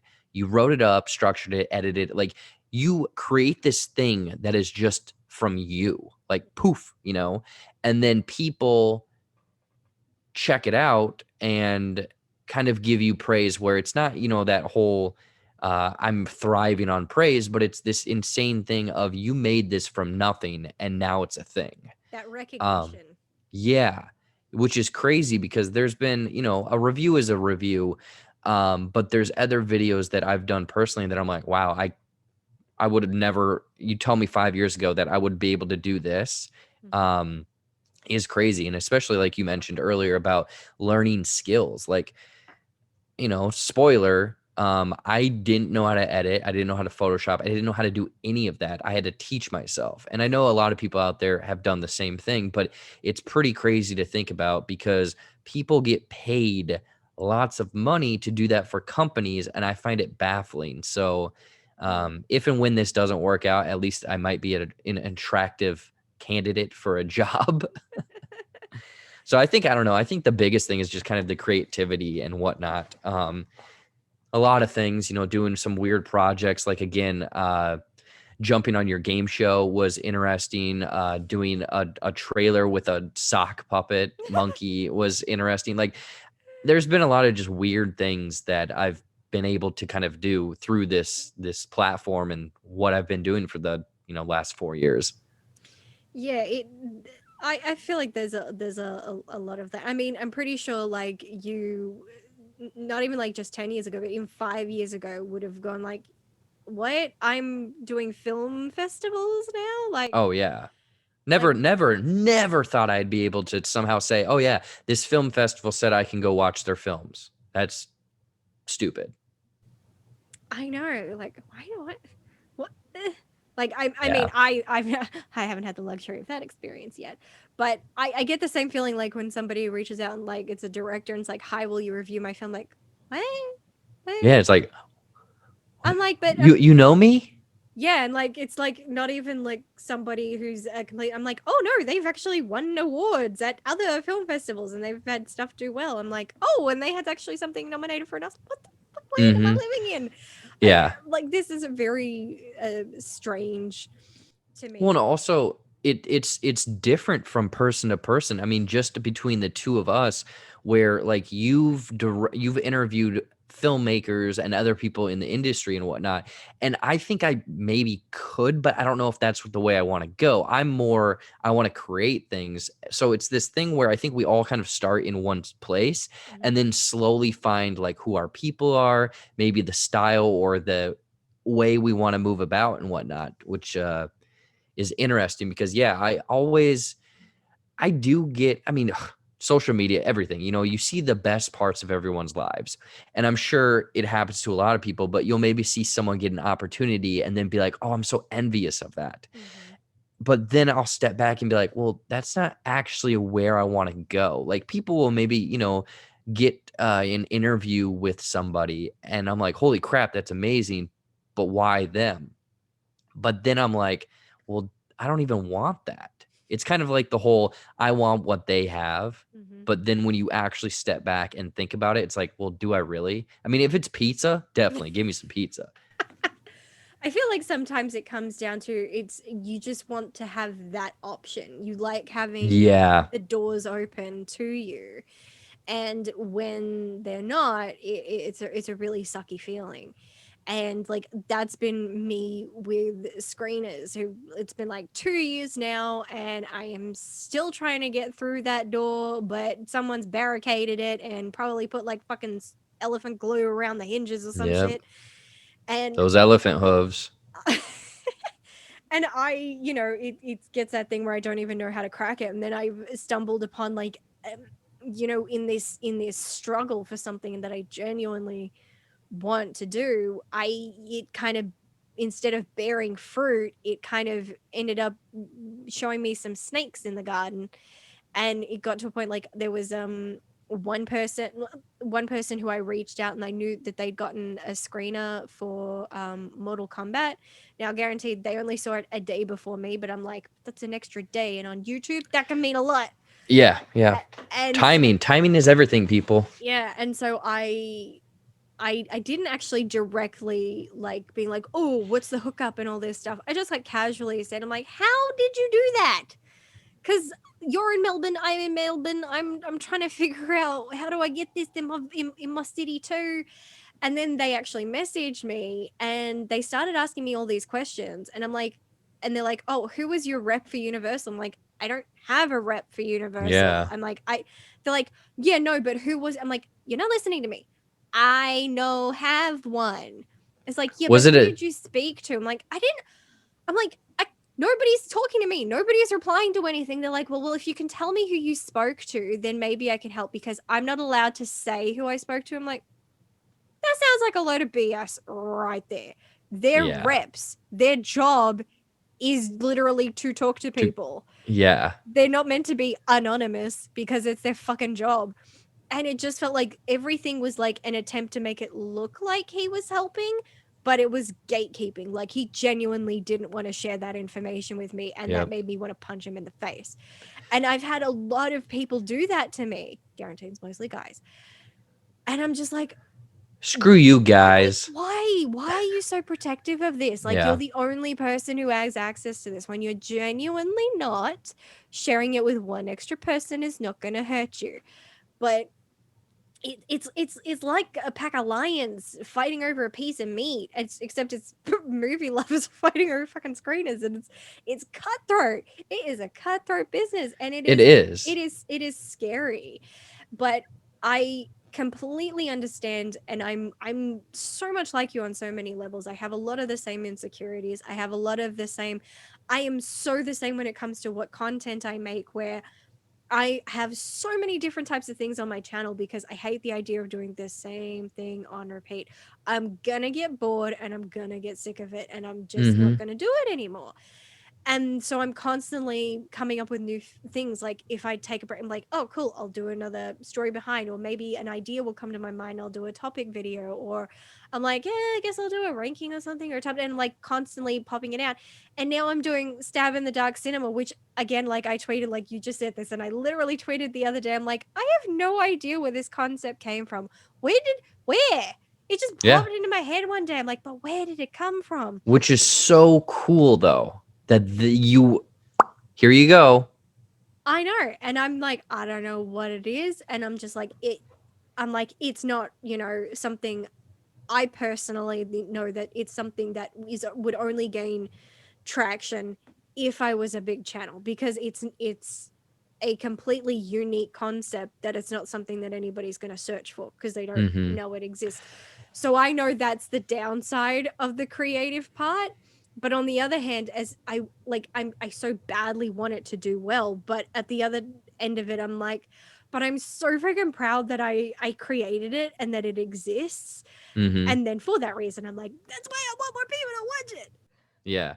So you brought up an interesting thing that I think about of because you mentioned the stab series that you're doing and whatnot, stab in the dark. Um, Mhm. do you have ideas that you come across and you're like, I really want to do this, but my channel's not big enough? But if you do it, your channel might grow because of it. And it's this weird conundrum. Or am I just crazy? No, no, absolutely not crazy at all. Like there's a video, and there's a literally pretty much only my patrons know all the details of this, but I have actually been working on a music video for probably about a year now. Damn, there you go. And on one hand, like it's a tribute, but on the other hand, it's actually involving all technical parts. I'm like acting in it, I'm directing it, I'm editing it. So I'm doing all this flashy stuff, lighting, filming, all this Mm-hmm. shit. Creating sets, like using everything I can think of and really pushing myself, and asking friends who are filmmakers, I'm like, what do you think of this? What do you think? They're like, okay, that's actually really good. Like, you got something there. I'm like, yeah, cool, this is good.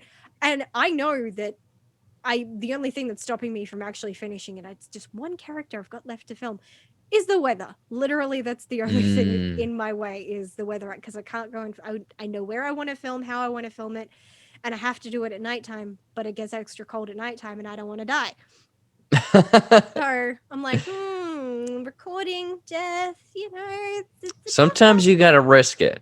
Exactly. And I'm like, I feel like if I when I finally get that out, I'm like, I'm using copyrighted music, but it's also because I need that song because it's a key element and it's kind of a tribute to the song and where I first heard it. Mm-hmm. And I'm like, I know I can't monetize this, but I do think that it would get a lot of traction, or at least one would hope, and that it would also mean that people could see that I have some talent, that I there's a really show more of my creativity. Mm-hmm. And so I'm like, really gonna get that done. I'm like, hurry up, warm weather. And then, like, on the flip side, there is, like, stab in the dark. And I'm just like, God, I'm so proud of this. It's so creative and I know it's unique. I don't know anywhere else on YouTube where this exists. And I'm finding new things to do with it each time.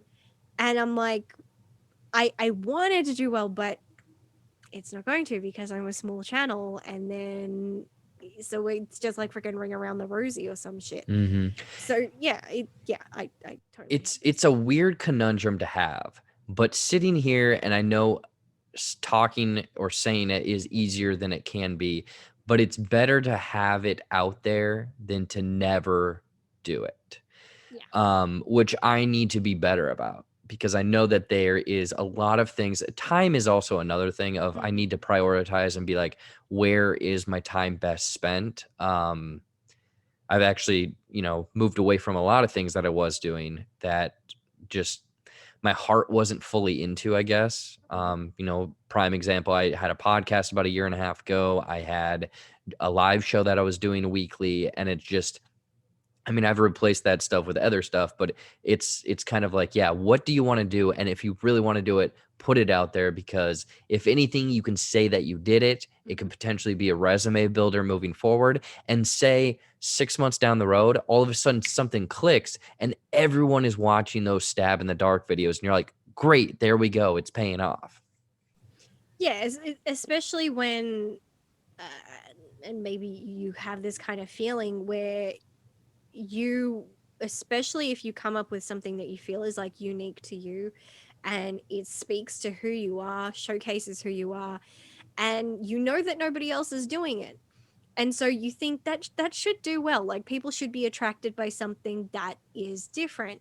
And then you see people who are just literally doing the exact same videos over and over and over again, and they're doing way better than you. And you're like, what? Why? I, yes, I feel that a lot. I would hope creativity and being unique would pay off. Unfortunately, that's not the case. I think, say you're pitted up against, it's you and three of those other people that are, maybe doing the same videos over and over and over again for a job. Hopefully you would stand out because it's Mhm. different. Unless, again, maybe it's not for you because they're looking for that one style fit all type thing. Right. And then we just all end up in a flogging ourselves, basically. Yep. It's a frustrating situation we have put ourselves into. We're kind of all masochists. Every YouTuber is secretly a masochist. And Yeah. it's only not a secret to other YouTubers. Commenters are sadist. YouTubers are Oh yeah. we're And all the in a thing really is, fucked like, up relationship. I was gonna say this earlier, but like, if there are people that are trying to get into this sphere, don't be like afraid. But like, if and when I ever make it, and someone asked me the question of like, oh, what do you say to people that would want to be where you're at? I'd be like, strap in, because I would never want to do that journey again. Like that, this Yes. in between time, like, you see these people that are probably famous and it's like, yeah, this is great now, but I would never do it again because Mm-hmm. it's such a brutal thing where I know that you probably get a lot less sleep than myself, pulling all-nighters, recording 18 videos at once and all of that stuff, where I'm trying to be better health-wise. Because I know you kind of get like tunnel vision and you get into it because it is obsessive at a time, because you're like, I'm really like, I'm on a stride. Let's do this. And I'm like, oh, it's 7 o'clock the next morning. I didn't sleep. Yeah. You can I think with some people like yourself because A, because you're private, and B, because of this little condition that you suffer from, it kind of prevents you from ever really taking a proper break. Like, I don't think we've ever seen Jared step away from like for like a solid month. Oh no, No, no. I've we will never see that. Whereas with me, if I'm having a rough time, it's very evident because it's like suddenly no content for like 1 to 2 months. And yet somehow in that 1 to 2 months is when my Yep. channel is at its best. Yep. It doesn't make any sense because I've seen you mention it several times, and there's been like maybe a weekend I took off, and like those 2 days do better than when I'm posting stuff. It doesn't make any sense. Again, none of this is, it's all made up. This is whose line is it anyway? Rules. We're in the twilight zone. We are. That's definitely one problem that I have, is learning to step away, take a break or whatever. Mhm. And I'm pretty sure that I use being busy constantly, of either making stuff, working out, doing yard work, cleaning around the house, anything.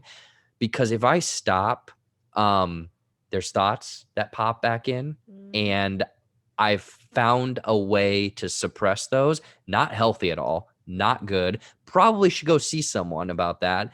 But that is my way of dealing with that. Where this last weekend, I went to go visit a friend. Fun time, obviously. We went to a couple shows. We went and had drinks. We got, like, they have scooters in their town where you get place to place, and we're just like ring ring, it was a fun time. But Mhm. I didn't make any content for like 36 hours, which is not that long. And I was freaking out because the first thing I did when I got home, should probably be unpack, maybe cook or like eat and relax.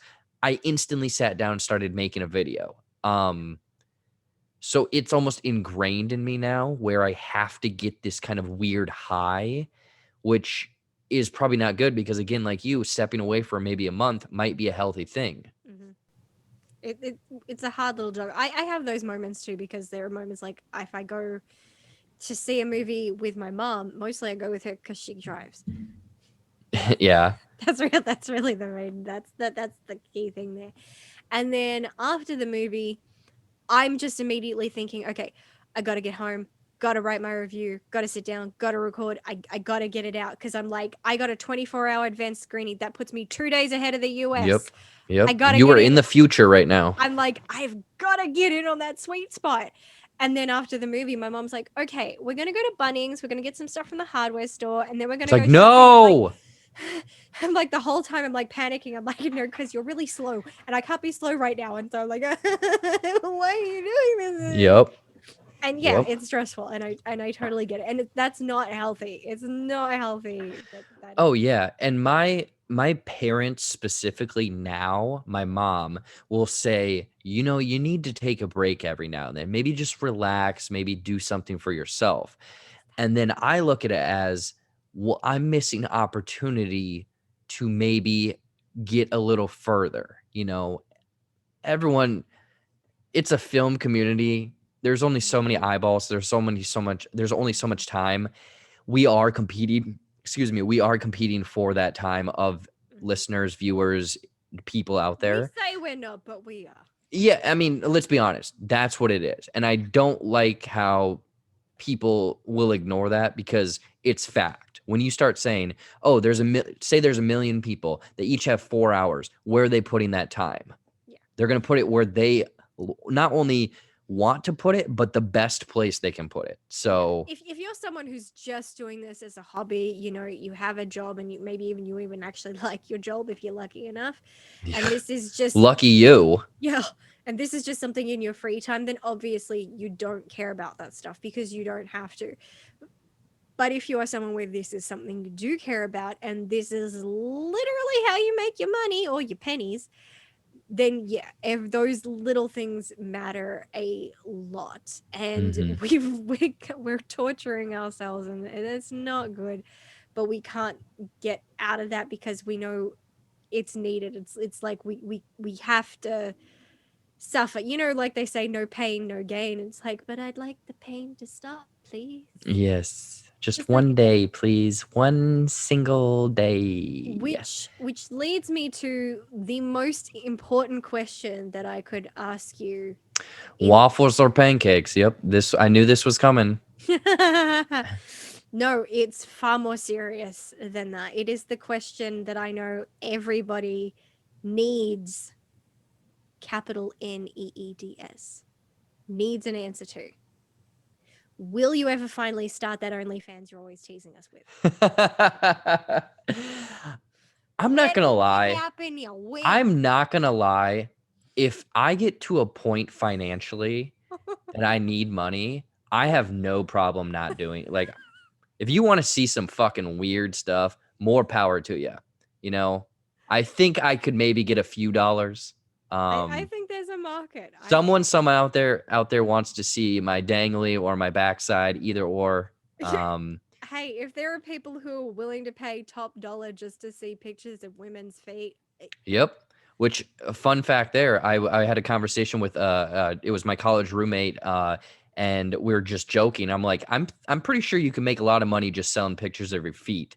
And then maybe drop in like salsa or Nutella. Maybe not salsa. Maybe some more sensual honey might be. I think people would be more into honey rather than salsa.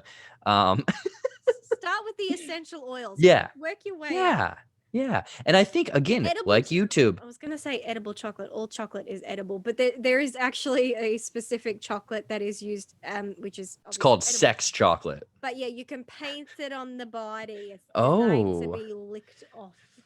that would be funny if I'm just thinking a comic like, hey babe, come over. I got some edible chocolate for us. But like you get like a legit paintbrush that's like this wide. And you're like, and it's like this is not what I had planned. This is See, there not. you You're go. painting me like a house right See, now. I'm What are you helping you with doing? Don't TikTok no, let it material dry. right We got there. to do a second coat. See, I'm helping you with TikTok material right there. Yeah, You exactly. are welcome. Your brain is always on. But It is. um yeah, before we close this off, I wanted to close this off with a quick little game. Are you up for Ooh, it? yeah. Let's do it. Okay. The game is, can you name the celebrities based on their birth names? No. We got some interesting ones here. I think Okay. a couple of easy. So, first one is Mark Sinclair. Mark Sinclair. That name does sound familiar. Mm-hmm. Mark Sinclair. Is I that am willing to give clues and hints. okay? Give me one hint. You see him in a lot of memes about family. A lot of me. Oh, is it Vin Diesel? Yes, it is Vin Yeah. Diesel. You know what? Okay, what was his name again? Mark Sinclair. I think it's because when he was really young, he did those Street Shark commercials. And I think that's how I somehow knew that. Even though I think he was Vin Diesel at that time. I don't know, whatever. Very good. This one is one of my personal favorites, Marion Robert Morrison. Marion Robert Morrison. I'm gonna go out there on a limb.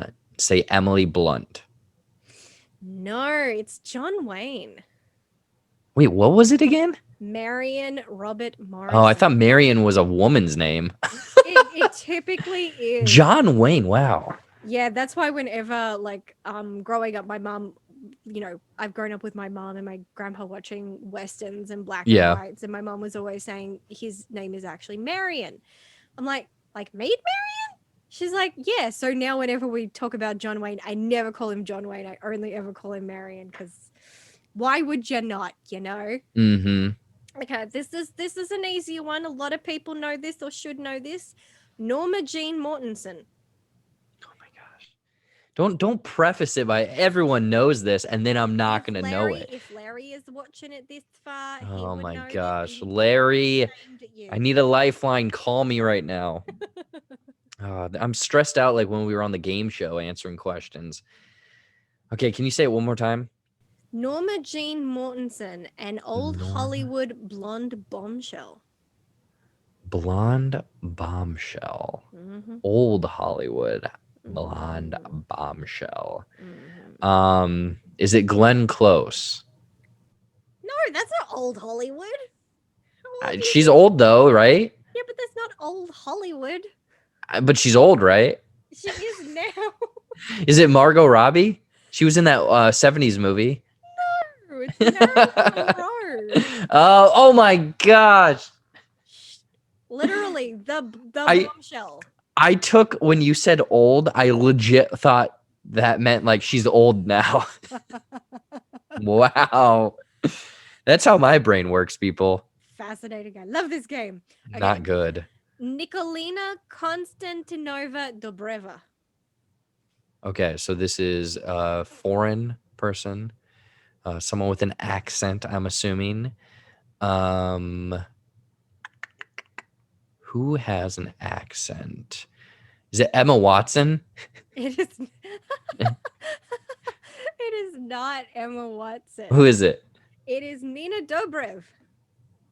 Who's that? From the Vampire Diaries? I gotta look this up. I don't know. I don't know who this person. Nina Dobrev? The name sounds familiar. I'm pretty sure you're gonna recognize her as soon as you see a picture. Oh crap! Yeah, you're right. You're right. Fail. Wow. Oh my gosh. Yeah, because she was in Triple X Return of Xander Cage, of course.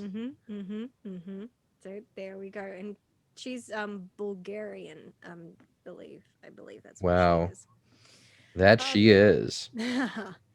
Elizabeth Stamatina Fey. Is it Tina Fey? It is Tina. Yeah. That was easy. That was an easy one. Okay. Wait, what was her? Why? Tina. Elizabeth, is there any? Elizabeth Stamatina Fey. Oh, okay. Tina is in there. Gotcha.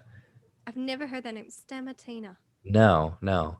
I've always, you know what? That's one thing that I think I found out way late in life, that all of their names aren't real. You know? Everything is a lie. Yeah. Okay. O'Shea Jackson. Isn't it just? Oh, isn't it Ice Cube? Yes. Because his son is Junior. Yeah. Well. Yeah. Okay. Here's an interesting one. Michael John Douglas. Are you baiting me right now? I'm not baiting you. I swear I'm not. Is it just Michael Douglas? It is not. Oh, who is it? Michael Sheen? Keaton. Oh, it is? Michael Wow. Keaton was actually born Michael John Douglas, but because there already was a famous Was it Michael Michael Douglas, Douglas? he changed his last name to Keaton. So I'm curious, again, I don't know how Hollywood works, but can you have two of the people have the same names? Yeah. Or is it not advised? No, there have been actors who have the same name, but usually one is like really big and one is like not so big. Yeah. But yeah, in this case, it was Michael Keaton was born Michael Douglas, and there's already Kirk Douglas and Michael Douglas, so he Mm-hmm. changed his last name so that he would have a little bit more standing out, and it worked for him. Well, it worked for him. Yeah, it definitely worked. Okay, a couple more. Natalie Hirschlag. Is it Natalie Portman? It is Natalie Ye- Portman. Oh, he's doing good. He's I'm on a roll, people. catching up. Because I'm actually they have a name in the name, so I'm figuring it out. There's well, some of them do. Eric Marlon Bishop. Eric Marlon Bishop? Now I ain't saying he a gold digger. Oh, it's Kanye West? No, Oh. still with that song. Someone else was associated with that song. I don't know. Who's in that one? Jamie Foxx. Oh, shoot, you're right. You're right. Wait, what was his name again? Eric Marlon Bishop. Huh. Weird. He originally started as a stand-up comic, and he realized he wasn't getting the gigs as Eric Marlon Bishop, so he changed his name to Jamie Foxx, and he started getting more gigs. It's a little bit better. I mean, hey, I changed my YouTube channel. Got to do what you got to do. I mean, I don't get that. If I go and see a comedy show, I don't give a shit what your name is. I just want to hear the jokes. Yeah. I'm wondering if it's just easier, like a marquee-wise, a quick, snappy name. I mean, maybe. Okay, two more. I mean, are you going to see the stand-up set from Rumpelstiltskin? I don't think so. Hey, don't sell him short. You never know what he's working with. But if it was Rumpy Rump, you're definitely going to see it. That is pretty appealing. Yeah. I'll give you that. Okay, Elizabeth Irene Mitchell.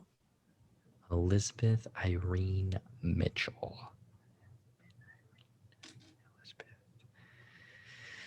She's a little pitchy these days. A little pitchy. All these hints of a blonde bombshell. She's I would never. almost pitch perfect. Oh, is it Anna Kendrick? It's not Anna Kendrick. Oh, wait, Elizabeth Banks. Yes. Yeah, there we go. Well done. And lucky last, Carlos Erwin Estevez. Is it Emilio Estevez? It is not. Dang it. Wait, is it Michael Sheen? Very close. Oh, darn it. Hold on. It's one of those. They're all related. I don't know. Who is it? Is it Michael Douglas? It's Charlie Sheen. Charlie Sheen. Dang it. Yeah, because I always realized, or I realized later on that, yeah, they were related. I was like, they don't even have the same name. And I'm like, oh, yeah, of course. Hollywood, you don't have to. Yeah. Yeah, they all changed their names. And yeah, so he changed his last name to be like how his dad had changed his last name. And then he also changed his first name because I think he had an uncle that was named Carlos and he didn't want to get confused with him. So he changed it to Charlie. Wait, so is he Carlos? Is he Hispanic? His ancestry is from Spain. Wow, interesting. Yeah, no, we're all like, oh, he's a shady white dude. That's what I thought. Yeah, white. super shady white dude. You know, like they everybody I remember giving Ben Kingsley a rough time when he did Mahatma Gandhi, and then turns out his family is actually Indian. Yeah. Like I think on his dad's side, like he was actually like born and raised in Kenya, but his dad was from India. And I'm just like, and then I looked at what his like, because I found a list and I found out what his birth name was, which was not Ben Kingsley. And I'm like, looking at the name, I'm like, that is an Indian name. Yeah. I'm like, oh damn, he's actually it fits the bill. I'm like, okay, we cannot now blame him for being a white guy who stole an Indian role. He's actually got it in the DNA. Yep. They did tan him up a little bit so he looked a bit more accurate, but It's not his fault that he was an Indian who was born more light skinned. You know, Mm-hmm. that shit is real. Well, you did a fabulous job.